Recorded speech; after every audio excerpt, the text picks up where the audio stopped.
Yun na nga no mga sangkay humanangani kit san panlukad kaya nakapalit na kit kahit papano san bugas. Pero bisan kun maya nakit bugas kailangan gihapon naton sin sura kaya yan nga adlaw. Maghahanap kami san libre nga sura. Pangawil nga niyan amo ging kasarabutan kaya nunguha na kami san amon paon. Kun tilapia nga ni mga sangkay amo ging kakawil panigurado nga watian amon paon kaya nagburublig na kami panguha sini nga amon paon nga wati. Nakakatawa lang mga sangkay kay dati talaga sa pinakauna namo nga pangawil diri good aksi nakaput nga wati pero yan na nga nasisigida na kami ataman daw bisan pamanggad pira nga wati kaya ko nakaptan mas atol pa nga ni kay mas damo ang paon mas damo ang nakukuha namo nga tilapia. Pag nangangawil na kasi mga sangkay diri na kami nakakapanguha gud wati kay diri man amo ang tuna kaya mas maupay indaramo ang balon nga wati para daramo ang paon. Nabibitin kasi kami kung halimbawa nagkukulang kami sa paon kay daramo man kami nga nangangawil kaya mas maupay na ini nga damo. Sa sugad sin kasi mga sangkay nga sitwasyon harayo nga pangawilan gabay la magsubra diri magkulang kay sa tutula mga sangkay ata kay giharayo igad ini nga mo gimbibinaktas kun mahinay-hinay la nga ni naabot 2 ka oras ang lakaw pero kung nakakaupod kasi to magdurudagmit an sa ka oras to nga okay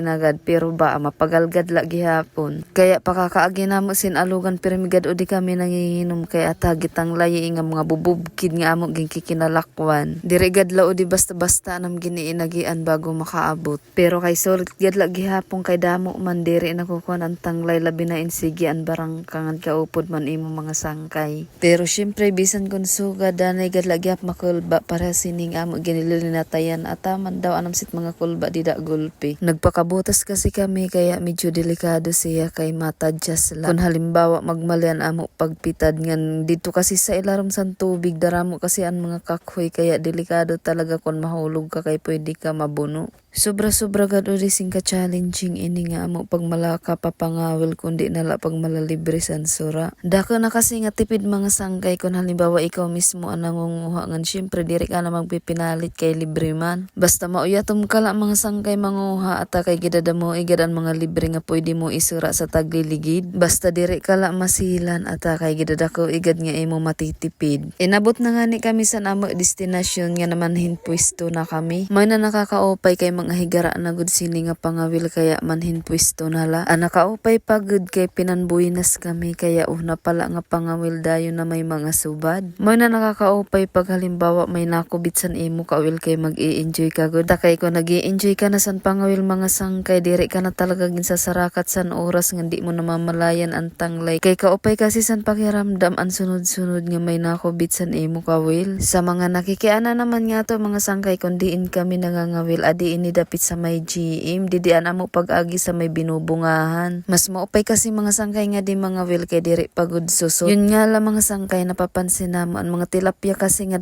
mga kulup na or gabila nagkakabut-but kun halimbawa sugad sin nga mga oras nga adaw pa. Iwas gud sira san tawo. Makadamo na kasi mga sangkay ka bisis nga pag nagkakauli na kami in mag-alas 4 dida naman sira nakikita namo nga nagrurumbay sa salog. Kay kun diri la harayo ang pag-inuli ata kay naawil gud kami kay pagkakakulop mauna sirapan susubad. Nakakakuri pagod kaya amo nailon diri na ilob kaya permigod poktol indag ko nga tilapia na subad. Swerte mo na gudla talaga nadadara sirati pababongan diri nakakapitas. Kung napanood mo ini sangkay nga video ngan umabot kasi ni dihan pa comment man ko na no mga oras na panood. Ngan i-shoutout ko lang ngayon adi nga aton mga sangkay Joby Tobis, Din Sholongkop, ngan Lito Gaselios. Kung ikaw sangkay karayag mo ma-flex comment kala sa baba kay sunod nga long video ko ikaw naman nanakon isya shout out. Bali antes sumuli amo lang na pinanhitsyo na di nga mga tilapia para kasi pag abot sa baryo diri na kami magpinanhitsyo kay malansa. Ginburubligan na ini namo para mahumandayon kay damo kasi.